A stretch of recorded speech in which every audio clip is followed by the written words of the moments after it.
Let's talk about people that are looking forward to likely flourishing, which is Moses Itauma. Dillian Whyte, fight's been signed with a really good undercard. This fight, Ben, right fight for him at the right time? Moses? I think it's a good name in terms of it being at the right time. I don't think the timing is too much of a factor. I don't think Moses needs to catch anybody at a certain point in their career or anything like that. Why is that? Because I think he's good enough. I think he's plenty good enough. I think he's a generational talent, and I think it's going to take time for everybody to see that. But I think everybody can see that he has the potential. Can you tell that, even though he's not been in against the levels that determine those outcomes? Because he's been in against various levels, and obviously lots made of the performance against Dempsey McKean, lots made of the performance against Marius Wack. I don't know about how impressed I was against the Balogun performance, because to me it looked like a guy that wasn't anywhere near his level. But as a trainer, can you already make that sort of claim and go, forget about it, this is a generational talent, even though he hasn't been in against the levels? Yeah, there's still things to be done to, you still have to go out there and do the things to be that, and to be able to claim that that is what you are. But obviously I get a chance to see him a lot more in the gym than everybody else does. And I know that there isn't much, if ever, been a heavyweight that has the capabilities that he's got. Now, like I say, you still have to go out there and do the job. Sure. But those are the reasons why I don't feel like it's a case of him needing to catch anybody at the right time. Because the questions reverberate about him that keep on getting thrown, and we're going to listen to various people talk about him in positive and perhaps slightly balanced perspective in a second. But the one question that gets asked a lot is, when he gets one on the chin, then we'll start to understand whether this explosive fighter that's walking through everybody else is able to take it when it's put on him. Yeah. You see that in training already? Yeah, of course. I've seen him get hit in the gym and sneezed it off, not a problem. Now, in boxing, especially in the heavyweight division, if you get hit right, it's game over. We saw that with Fabio and Justice Hooley not too long ago. So is that something that you need to be relying on, or you should be relying on? Certainly not. But it isn't something that I'm concerned about. You've got great heavyweights in the gym right now, and they're all at different stages of their career. You've got AJ that's in the twilight of his career. You've got Fabio Wardley that's now knocking on the door as the interim champion. And you've got Moses that is the prospect coming through and the highly touted next heavyweight generational great, right? So do they spar with each other at all? Do they work with each other? I don't get them full out sparring too often, if ever, to be honest. But also have Alois, who's a cruiserweight, but he mixes in as well.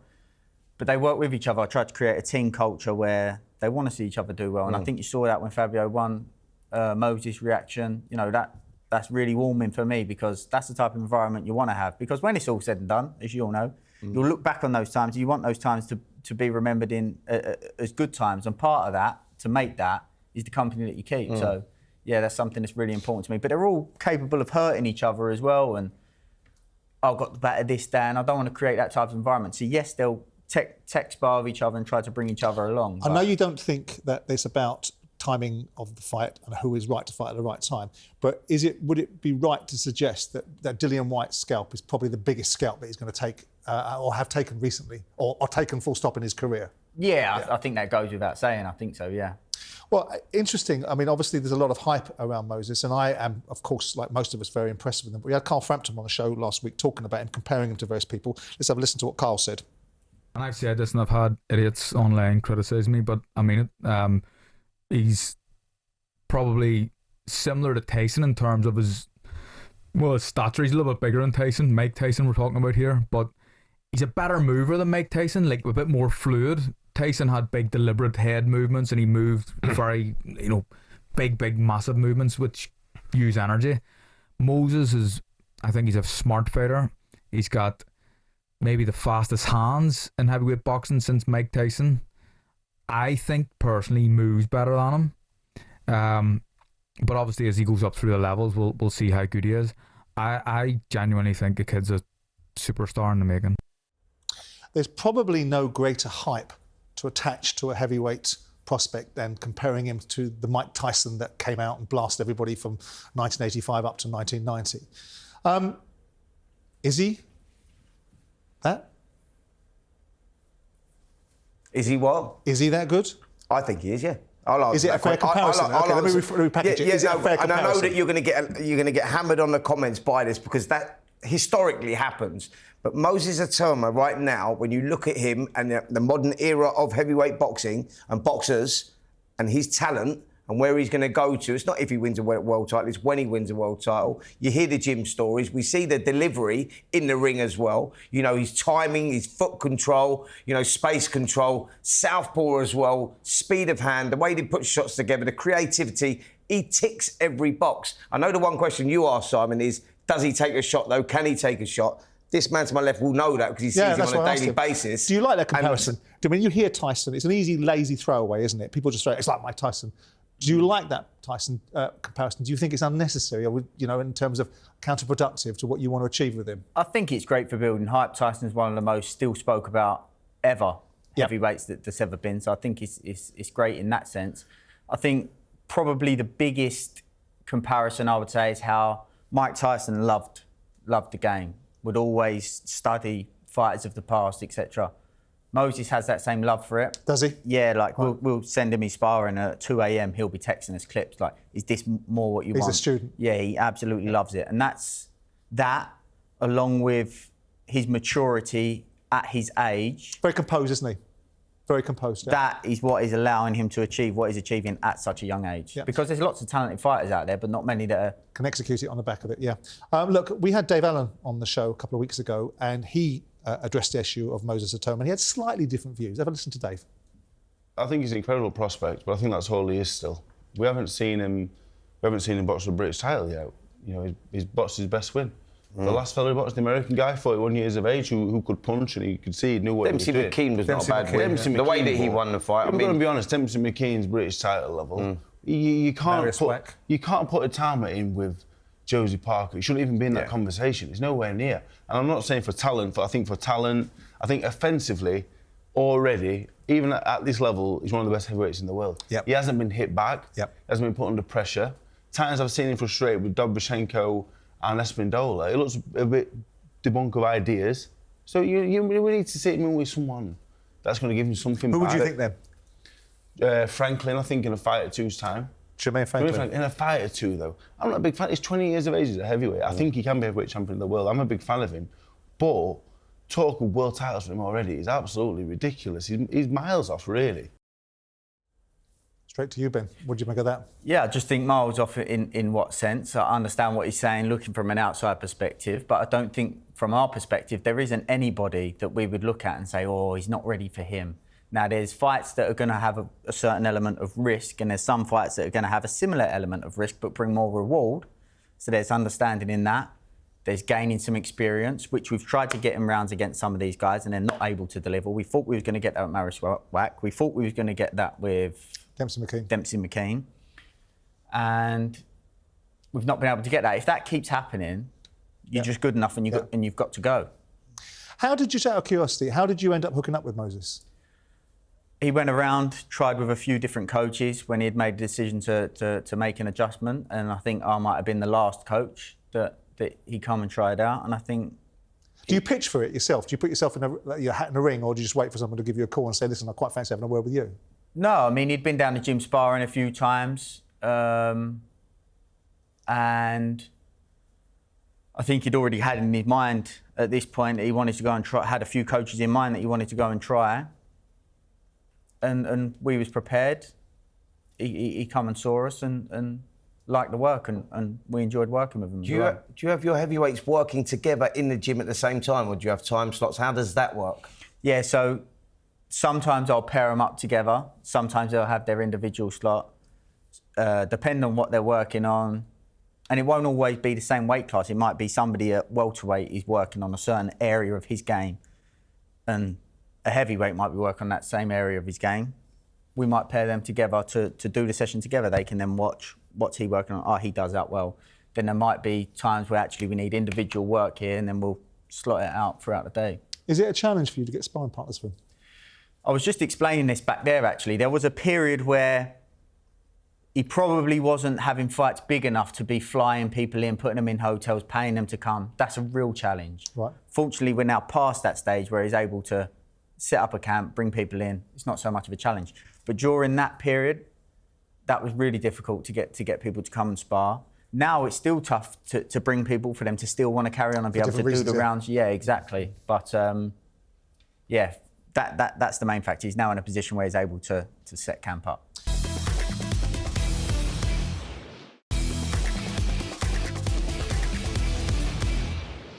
If and when, in your assumption, he beats Dillian Whyte, how long do you think it's going to be? Put aside, I know some of the bureaucracy about getting world title fights and how the belts may or may not be freed up, but in your mind's eye, if and when he beats Dillian in August, how long do you think it's going to be before he gets his world title shot, which ultimately you would suspect him to probably win?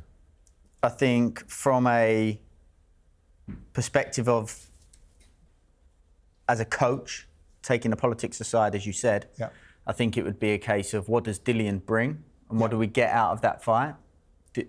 How does that fight end up going? Are there areas that pop up for us to go, need work on that, etc.? Or maybe not. Maybe it looks like he's ready. Then we have to look at the situation. What happens with Usyk and Dubois? Do the belts get fragmented? Because if they do, he's in a great position to be next. So, I think I know you say there you'll take that fight by fight, which is totally the right thing to do with a kid of this ability. And when you get those tests, which like Simon's alluding to, you know, he's coming through those, like Dillian Whyte being a great example, and he comes through those with flying colours. You go, if those titles do fragment, one of them comes up, he's the WBO #1, right? Mm-hmm. So he's the WBO 1, Parker's the interim champion. That fight could possibly happen if that WBO title, let's just say fantasy, that title becomes vacant. Would you take that fight? Yes. You take that fight now? Yes. I want to throw it back to you then, Simon. Would you think that Moses Itauma coming through the Dillian Whyte fight and that opportunity comes up, do you think he's ready for that? Depends what we see in the Dillian Whyte fight, which is exactly what Ben has said. It depends what Dillian Whyte is presented and what stage Dillian's at, because he wasn't impressive in his last fight, was he? And on paper, this looks like if Moses goes in there and cleans out Dillian Whyte, people are going to go, hold on a second, he's done it to Dempsey McKean, he's done it to Marius Whyte, he's done it to a former world title contender that was expected to get back in the mix, who wasn't 2 years ago, going to be fighting Anthony Joshua again. So it all depends. I mean, I get the impression that this kid is a superstar. I get the impression he has all the tools. And when I ask the question, it's because I'm playing devil's advocate, not because I don't think you can take a punch. Yeah. I think you have to play devil's advocate to get certain conversations going.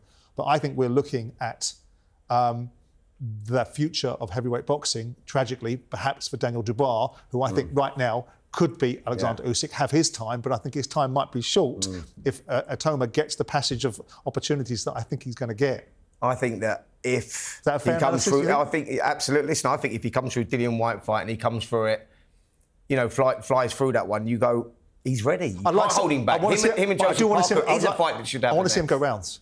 I want to see it get a bit sticky. I want to see it get a little bit stickier than it's been. Being honest, as mad as it sounds, so do we, and that's why we've tried to match him with people that we thought would bring that. Give him that, yeah. Let's move on from Moses. And obviously, I mentioned at the top of this discussion that we've got a brilliant undercard. And it's made up of a variety of different fighters. One of them I really like, all of them I like, but specifically Nick Ball, because I think, he was robbed out of the Ray Vargas fight, which I think was appalling. Went and beat Ray Ford, had a couple of fights that I think were, I don't want them to be mean-spirited, but a little bit gimme in terms of he had a homecoming at Liverpool against a number 15 fighter in the world, which I think he earns. Yeah. But he's going in against Sam Goodman, who's coming up from Super Bantamweight. Yeah. That's a good fight, a challenging fight? For me, it's a foregone conclusion, that fight. I think that Sam Goodman, Nick Ball all day. Yeah. Sam Goodman's a good fighter. He's undefeated. He's an undefeated fighter, 20 fights, 8 inside the distance, comes forward, walks forward in straight lines, doesn't move his head. You can't do that with Nick Ball. You have to be a little bit more creative than that with Nick Ball, because Nick Ball showed that he can adapt if things are not going his way, like against TJ Doheny last time out. The guy... He adapted and he showed that if things are not going his way, he can do it on the back foot or whatever. Goodman, as good as he is not good enough. You see it that way? I haven't watched much of Sam Goodman, to be honest, but very high on Nick Ball. I've seen a little bit of Sam Goodman, and every time I've seen him, as Spencer said, he's been on the front foot. I don't think that's going to be the case in this fight, so I haven't got anything to say what's Sam Goodman like on the back foot to say that's how I feel. But very high on Nick Ball, fantastic fighter, and again, great matchup that I'm looking forward to. If he were to pass this test, which, I mean, I'm not going to tip, because every time I tip, I people and get it wrong, namely myself, right? But if he passes this test, Nick, it has to be someone like a Nui next, isn't it? or that's an opportunity that should be his to have. How would you see that sort of opportunity? Because I think people have got mixed emotions about that. Yeah, Inoue's been dropped the last, I think, twice out of his last 3 fights at super bantamweight. He's been hanging around that super bantamweight division when he was expected to move up to featherweight already. So I'm not sure if he will do that or not. Right. If he does, I think it's a great matchup. Inoue's got the capabilities on the back foot, brilliant on the counter to make that a great matchup. But again, Nick Ball, really tough, great featherweight, tough fight for anybody in that division as well. So that would be, like you say, the dream for us boxing fans to see. To see that, yeah. But I'm not sure if that's going to happen. What about Anthony Kakashi? Obviously, he was in a great fight with your guy Lee Wood, going against Ray Ford. We just talked about Ray Ford, obviously being beaten by Nick Ball. What do you make of that fight for Anthony? Really good fight. I think Ray Ford's a very good fighter. Yeah. The fight with Nick Ball was very close. Couldn't have argued either way, in my opinion. Interesting to see Ray Ford step up to super featherweight, which, as you mentioned, Lee Wood did. The only thing is, Kakachi's pretty much like a lightweight because he's already really big for super featherweight, which brings its own challenges. He's better than looks on the eye, Kakashi. So that's another great matchup and an intriguing one to see how that plays out. What's going to happen with Lee? I mean, obviously, we've seen Kakashi now come to ascendancy. We saw what he did to Joe Cordina. We saw the fight with Lee. Lee's a lovely kid. Came in the studio, really enjoyed listening to him. You want him to do well, but conversely, you want Anthony Kakashi to do well. He's your fighter, I'm assuming still. Yep. What is going to the expectation is Lee's not going to fight again. Is that the reality, or is there a change of direction potentially? Yeah, I think he's got that. Just one more, which I don't think ever leaves, does it? But yeah, I think he's looking at potentially boxing again. So we'll see. Do you want that for him? If that's what he wants, the thing is with Lee, he's such a dedicated lad that he looks after himself really well. He's not the type to live a bad Did it really hurt him, life. Ben, with the absence and going up a weight class? Does that give us enough of a gap in terms of the result to justify thinking, well, actually, Lee, you were out for 18 months for whatever reason, disputes left, right and centre. You've gone up a weight class. All of those things have not helped your cause. Does that give us enough chink of light to say, well, actually, come on, you should spin the wheel again, perhaps? I think it does give that, but I don't think that's something that obviously it's not ideal, but it's not. We're not sitting here and saying that's the reason why we lost the fight. That would be bad on our end to do that from a coaching standpoint. David Adelaide versus Filip Hrgovic. This is a fight I quite liked for Moses. I quite liked actually for Fabio Wardley, and I'll talk about that in a second. But good fight, this, isn't it? I mean, it's a bit surprising that it isn't the rematch that we all talked about with Jamie TKV hasn't happened. We'll ask about that in a second. But what do you think of this Adelaide-Hrgovic match? Great. Too early for David? Great matchup because it tells us exactly where... Listen, I think we know where Hrgovic is. I think that we know exactly where he sits in this heavyweight division right now. But this is more about David Adelaide and can he make that jump? Because this is a step up. Were you impressed with Hrgovic against Joe Joyce? I think Hrgovic is another one where he's a lot better than he looks on the eye. Yeah. I don't think he's made the progression that was probably expected of him early on in his career. I was really high on him early on in his career. But I think he's still a very, very good fighter, very intelligent. Doesn't look the slickest, but slight little adjustments that he's able to make or slight little things that he's able to pick up on. He's a very good fighter. I mentioned it a moment ago. I mean, the expectation was... it was a piss-poor fight, but notwithstanding it, people still wanted to see it again because of the outcome. The Adelaide-Jamie TKV rematch, are you surprised that this hasn't happened and David's gone to Hrgovic rather than to Jamie? Not overly surprised, no. Why not? I just think that... tough fight for David, Jamie, obviously. Yeah. Don't think the fight was going his way. I think that it's probably not as lucrative as a fight against somebody like Filip Hrgovic in Saudi. And I think he's made that decision, which you can't blame him for. Can you see Dave Allen fighting Jamie TKV? I think so. I think that's a real possibility, yeah. I think from a business perspective, I think from David Adelaide's point of view, that's a no-brainer. I'm not pushing back against it. I'm just listening to all the nonsense that we heard in the studio, which was David was giving him a rematch. Everybody was on board with the reality of what they felt was a poor refereeing decision. And all of a sudden, like most things in life, everything changes. Anyway, that's the one thing you can. I think it's funny that Fraser Clark it isn't currently getting mentioned in that mix as well, which I think he should be, being honest, in the British title. Nice. You know, that sort of mix. Absolutely.